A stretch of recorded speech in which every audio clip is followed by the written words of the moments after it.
السلام علیکم ورحمۃ اللہ وبرکاتہ۔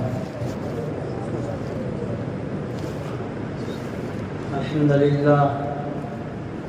للہ وحدہ والصلاة والسلام علی من لا نبی بعدہ، اما بعد فقد قال اللہ تبارک وتعالی فی القرآن المجید والفرقان الحمید، اعوذ باللہ من الشیطان الرجیم، بسم اللہ الرحمن الرحیم۔ إذا السماء انفطرت وإذا الكواكب انتثرت وإذا البحار فجرت وإذا القبور بعثرت علمت نفس ما قدمت وأخرت۔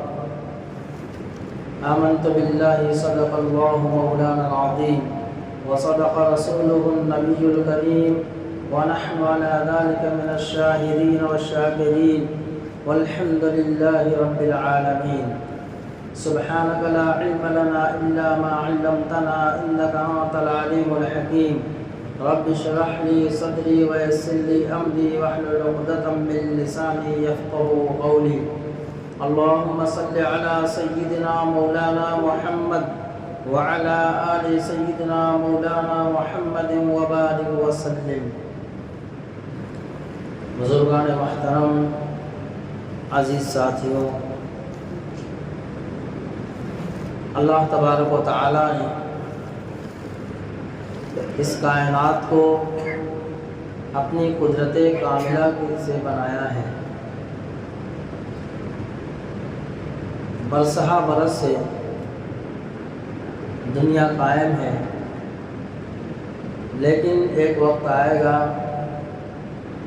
کہ یہ دنیا ساری کی ساری فنا ہو جائے گی۔ اللہ تبارک و تعالیٰ نے انبیاء علیہ السلام کو بشیر و نذیر بنا کر دنیا میں بھیجا کہ جاؤ لوگوں کو اپنی اپنی قوم میں، اپنے اپنے علاقے میں، اپنی اپنی امتوں کو یہ بتلا دو کہ نیک اعمال کرنے پر تمہیں جنت کی بشارت دی جاتی ہے اور برے اعمال کے کرنے پر تمہیں جہنم سے ڈرایا جاتا ہے۔ اس دنیا کے اوپر ایک وقت ایسا آئے گا کہ قیامت برپا ہو جائے گی۔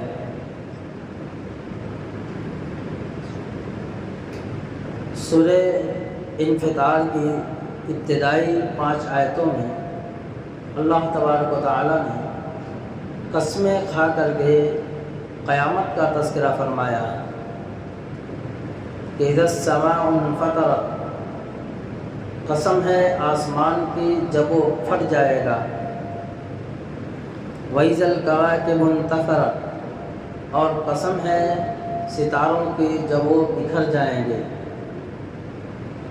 وَإِذَا الْبِحَارُ فُجِّرَتْ، اور قسم ہے سمندروں کی جب بہا دیے جائیں گے، وَإِذَا الْقُبُورُ بُعْثِرَتْ، اور قسم ہے قبروں کی کہ جب لوگ قبروں سے زندہ اٹھیں گے، عَلِمَتْ نَفْسٌ مَا قَدَّمَتْ وَأَخَّرَتْ، پھر لوگ دیکھیں گے کہ ہر اگلا اور پچھلا اسے نظر آئے گا۔ حدیث شریف میں ہے، ام المومنین عائشہ صدیقہ رضی اللہ تعالیٰ عنہ کی روایت ہے کہ ایک مرتبہ وہ قیامت کا تذکرہ کرتے ہوئے رو پڑی۔ رسول اللہ صلی اللہ علیہ وسلم نے پوچھا کہ عائشہ، تمہیں کس چیز نے رونے پہ مجبور کر دیا ہے؟ تمہیں کس چیز نے رلا دیا ہے؟ وہ فرماتی ہیں، اے میرے محبوب صلی اللہ علیہ وسلم، قیامت کے تذکرے نے مجھے رلایا ہے، رونے پہ مجبور کر دیا ہے۔ میں پوچھتی ہوں، اے میرے محبوب صلی اللہ علیہ وسلم، کیا اس دن قیامت کا جب دن ہوگا تو آپ اپنے اہل و عیال کے بارے میں یا آپ اپنے اہل و عیال کا ساتھ دیں گے؟ رسول اللہ صلی اللہ علیہ وسلم نے فرمایا کہ 3 مقامات ایسے ہیں، 3 جگہیں ایسی ہوں گی جہاں پہ کوئی کسی کا پرسان حال نہیں ہوگا۔ میرا اپنی زبان سے کہنا آسان اور آپ کا اپنے کانوں سے سننا آسان، لیکن ذرا دل کی گہرائی سے اس بات کو سوچیں کہ رسول اللہ صلی اللہ علیہ وسلم نے کس بارے میں فرمایا، کن جگہوں کے بارے میں فرمایا کہ وہاں کوئی کسی کا پرسان حال نہیں ہوگا۔ پوچھنے والی امہات المومنین میں سے حضرت عائشہ صدیقہ رضی اللہ تعالیٰ عنہا ہیں، اور جواب دینے والے امام الانبیاء جناب محمد رسول اللہ صلی اللہ علیہ وسلم ہیں۔ آپ فرماتے ہیں کہ جب میزان قائم ہوگا یعنی اعمال نامے تولے جائیں گے، اس وقت کوئی کسی کا پرسان حال نہیں ہوگا، کوئی کسی کے کام نہیں آئے گا۔ اور جب حساب کتاب ہوگا، جب تک لوگوں کے بارے میں فیصلہ ہو نہیں جائے گا، ہاتھ میں نام اعمال دے دیے نہیں جائیں گے، اس وقت تک کوئی کسی کے بارے میں سوچے گا نہیں، کوئی کسی کا یار و مددگار نہیں ہوگا۔ اور تیسری جگہ فرمائی کہ جب پلسرات قائم ہوگی، پلسرات جہنم کے اوپر ایک پل ہے جو بال سے زیادہ باریک اور تلوار سے زیادہ تیز ہے، اور 1500 برس کا راستہ ہے، 1500 برس کا راستہ ہے، ہر انسان کو اس پہ سے گزارا جائے گا۔ نبی علیہ الصلوۃ والسلام فرماتے ہیں کہ جب پلسرات قائم ہوگا تو اس وقت کوئی کسی کے کام نہیں آئے گا۔ عائشہ رضی اللہ تعالیٰ عنہ فرماتی ہیں کہ میں نے اپنے محبوب صلی اللہ علیہ وسلم کی زبان مبارک سے جب یہ بات سنی تو میں نے کہا کہ بس یہی بات ہے جس نے مجھے رونے پہ مجبور کر دیا ہے۔ میرے عزیز ساتھیوں، مسلمانوں کا یہ عقیدہ ہے کہ آخرت ایک مسلم جگہ ہے، دنیا کی زندگی ایک عارضی زندگی ہے، دنیا ایک فانی جگہ ہے، ختم ہونے والی جگہ ہے۔ حضرت آدم علیہ نبینا علیہ الصلاۃ والسلام سے لے کر اب تک لوگ دنیا میں آتے رہے، زندگیاں گزارتے رہے اور جاتے رہے۔ ہم بھی آئے ہیں، چند دن ہم گزاریں گے، ہم کو بھی اس فانی دنیا سے کوچ کر کے دارالبقاء کی طرف جانا ہوگا۔ دنیا کی زندگی عارضی زندگی ہے اور آخرت کی زندگی ہمیشہ ہمیش کی زندگی ہے۔ جو دنیا میں آیا اس بات کی علامت ہے کہ اس کو ایک دن اس دنیا سے کوچ کرنا ہے، جانا ہے، اور جو چلا گیا قیامت تک کبھی وہ واپس نہیں آئے گا۔ ایمان بالآخرت، قرآن کریم میں اللہ تبارک و تعالیٰ نے ایمان کے تذکرے کے بعد سب سے زیادہ جس چیز کا تذکرہ فرمایا ہے وہ آخرت کا تذکرہ فرمایا ہے۔ اصل زندگی وہ آخرت کی زندگی ہے، اور دنیا کی زندگی کا مقصود بھی، دنیا کی زندگی کا مقصد بھی وہ آخرت کی زندگی ہے۔ دنیا میں آنے کا مقصد کہ ہمیں چند دن گزارنے کے بعد اپنے منزل مقصود تک جانا ہے۔ اسی لیے جب کسی کے مرنے کی خبر سنتے ہیں تو دعا پڑھتے ہیں انا للہ و انا الیہ راجعون، کہ ہم اللہ کی طرف سے آئے ہیں اور پھر واپس لوٹ کر اسی اللہ کی طرف، اسی رب کی طرف جانا ہے۔ لیکن میرے عزیز ساتھیوں، دنیا کی زندگی حیرانی، پریشانی، دکھ، سکھ، خوشی، غمی میں گزر جاتی ہے۔ ایک انسان بیمار پڑتا ہے، امید اس کو ہوتی ہے کہ ایک دن آئے گا میں اچھا ہو جاؤں گا۔ کبھی اس کے اوپر کوئی غم لاحق ہوتا ہے، خوشیاں اس کے پاس آتی ہیں، غم دور ہو جاتے ہیں۔ حیرانی پریشانی میں مبتلا ہوتا ہے، امید ہوتی ہے کہ ایک دن مجھ سے پریشانیاں دور کر دی جائیں گی۔ مصیبتوں سے دوچار ہوتا ہے، اسے امید ہوتی ہے کہ مصیبت مجھ سے ایک نہ ایک دن ٹل جائے گی۔ لیکن آخرت کا معاملہ بڑا سنگین معاملہ ہے، بڑا کٹھن معاملہ ہے، بڑا سخت معاملہ ہے۔ دنیا میں جسمانی اعتبار سے کوئی کمزور ہے، مثلاً آنکھ سے نابینا ہے یا پاؤں سے چلنے سے مجبور ہے، تو کوئی نہ کوئی اس کا یار و مددگار بن جاتا ہے، کوئی راستہ چلا دیتا ہے، کوئی روڈ پار کرا دیتا ہے، کوئی اس کے گھر تک پہنچا دیتا ہے۔ لیکن فرمایا کہ جہنم کے اوپر جو فرشتے مقرر ہیں ان کے پاس رحم و کرم کی کوئی نام کی کوئی چیز نہیں ہوگی۔ بڑا سنگین معاملہ ہے۔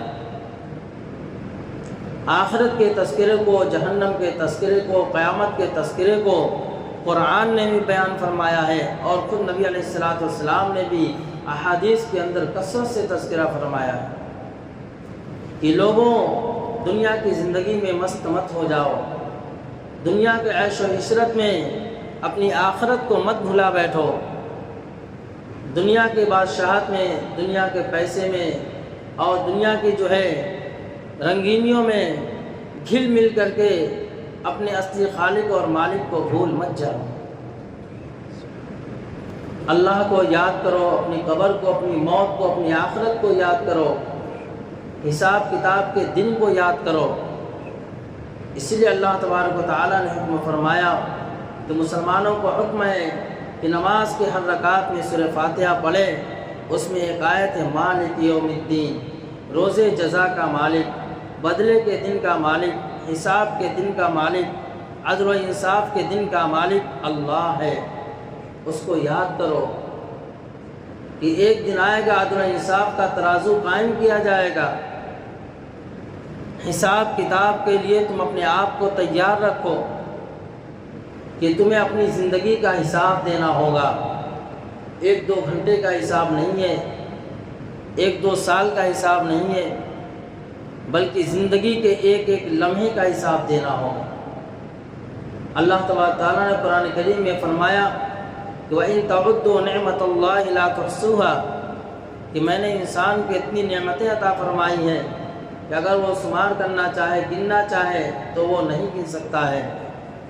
ایک جگہ فرمایا ثُمَّ لَتُسْأَلُنَّ يَوْمَئِذٍ عَنِ النَّعِيمِ، کہ میں تم سے ایک ایک نعمتوں کے بارے میں پوچھ کر کے رہوں گا، اور اللہ تبارک تعالیٰ جس سے نعمتوں کے بارے میں پوچھنے پایا جائے گا۔ تو میرے عزیز ساتھیوں، کوئی ایسا انسان نہیں ہے جو اللہ تبارک تعالیٰ کے سامنے اس کا جواب دے سکے، اس لیے کہ انسان کے جسم کا ایک ایک حصہ اللہ کی نعمت، ایک ایک سانس اللہ کی نعمت، جسم کا ایک ایک رواں اللہ کی نعمت۔ اللہ تبارک تعالیٰ نے ایسی ایسی نعمتیں ہمیں عطا فرمائی ہیں، اسی لیے سورہ رحمان کے اندر اللہ تبارک تعالیٰ فرمایا، بار بار تذکرہ فرمایا ہے فَبِأَيِّ آلَاءِ رَبِّكُمَا تُكَذِّبَانِ، کہ جنات اور انسان تم اپنے رب کی کون کون سی نعمتوں کو جھٹلاؤ گے۔ آج اللہ نے صحت دی ہے، جوانی دی ہے، تندرستی دی ہے، مال و دولت دیا ہے، تو مال و دولت کے غرور میں، صحت اور جوانی کے غرور میں تم اللہ کے سامنے کھڑے ہونے کو بھول مت جانا۔ اللہ کے سامنے کھڑا ہونا ہے بڑا سنگین معاملہ ہے۔ اپنی موت کو یاد کرو، دنیا کی تپش برداشت نہیں، دنیا کا کانٹوں کا چبھنا برداشت نہیں، ایک دوسرے کی کڑوی کسیلی سننا برداشت نہیں، کسی کا گھرا کر کے گھرائی آنکھ سے دیکھنا برداشت نہیں۔ ذرا سوچو کہ جسم کے رگ سے، ایک ایک رگ سے جب جان نکالی جائے گی، جب روح نکالی جائے گی، اس وقت کیا عالم ہوگا۔ نبی علیہ الصلوۃ والسلام فرماتے ہیں کہ جب انسان کے جسم سے روح نکالی جاتی ہے، جب انسان کے جسم سے جان نکالی جاتی ہے، تو اس کو ایسا سمجھو کہ ایک کمبل کو ببول کے درخت پہ پھینکو اور اس کا ایک کونا پکڑ کر کے کھینچو، تو کیا وہ کمبل صحیح سلامت رہے گا؟ وہ چیتھڑا ہو جائے گا۔ اللہ کے رسول صلی اللہ علیہ وسلم نے فرمایا جب انسان کے جسم سے روح نکالی جاتی ہے تو وہ موت کا فرشتہ جب روح نکالتا ہے تو انسان کی ہڈیاں تک ٹوٹ جاتی ہیں۔ اس وقت وہ یاد کرو اور ہر ایک کو اس مرحلے سے گزرنا ہے۔ ہر ایک کو اس مرحلے سے گزرنا ہے۔ اپنی قبر کو یاد کرو، جس کے بارے میں رسول اللہ صلی اللہ علیہ وسلم نے فرمایا، قبر جنت کے باغوں میں سے ایک باغ ہے یا جہنم کے گڑھوں میں سے ایک گڑھا ہے۔ جب انسان اچھے اعمال کر کے جاتا ہے، جب نیک اعمال کر کے جاتا ہے، جب لوگوں کے حقوق کی ادائیگی کر کے جاتا ہے، جب سچ بول کر کے جاتا ہے، آنکھوں سے اچھی چیزوں کو دیکھ کر کے جاتا ہے، رشوت اور سود کے بجائے اچھی تجارت کر کے جاتا ہے، تو وہ وہی جو قبر اس کے لیے جنت بنا دی جاتی ہے۔ لیکن جو اپنی زبان سے جھوٹ بولتا ہے، آنکھوں کا زنا کرتا ہے، کانوں کا زنا کرتا ہے، جھوٹی تجارت کرتا ہے، دھوکے والی تجارت کرتا ہے، ایک دوسرے کی حق تلفی کرتا ہے، والدین کے ساتھ بدسلوکی کرتا ہے، پڑوسی کو ستا کر کے جاتا ہے، تو میرے عزیز ساتھیوں پھر وہی جو قبر اس کے لیے جہنم کا گڑھا بنا دی جاتی ہے۔ فرمایا برے اعمال کی بدولت انسان کو جہنم میں داخل کیا جائے گا، اور جہنم معلوم ہے، جہنم سراپا آگ ہے، جس کو جہنم میں ڈالا جائے گا، اس کا لباس، اس کا بستر، اس کا کھانا پینا سارا کا سارا آگ کا ہوگا۔ دنیا کی آگ سے 70 گنا زیادہ تیز تپش والی جہنم کی آگ ہے۔ فرمایا اس آگ سے ڈرو کہ اللہ تبارک تعالیٰ نے جہنم کو بھی انسانوں کے لیے تیار کیا ہے اور جنت کو بھی انسانوں کے لیے تیار کیا ہے۔ تو اچھے اعمال کر کے جاؤ گے تو ہمیشہ ہمیش کی جنت، اور برے اعمال کر کے جاؤ گے تو ایسی جہنم جس کا تذکرہ جس کی بدسلوکی کو اور جس کی گھبراہٹ اور سختی کو کسی آنکھ نے دیکھا نہیں ہے۔ اللہ تبارک و تعالی ہمیں جہنم سے حفاظت فرمائے اور جنت الفردوس میں ہمیں داخلہ عطا فرمائے، دنیا میں رہتے ہوئے اعمال صالحہ کی توفیق عطا فرمائے، اور ہر طرح کے کبھی گناہوں سے کبھی حرکت سے ہم سب کی حفاظت فرمائے۔ وآخر دعوانا الحمدللہ رب العالمین۔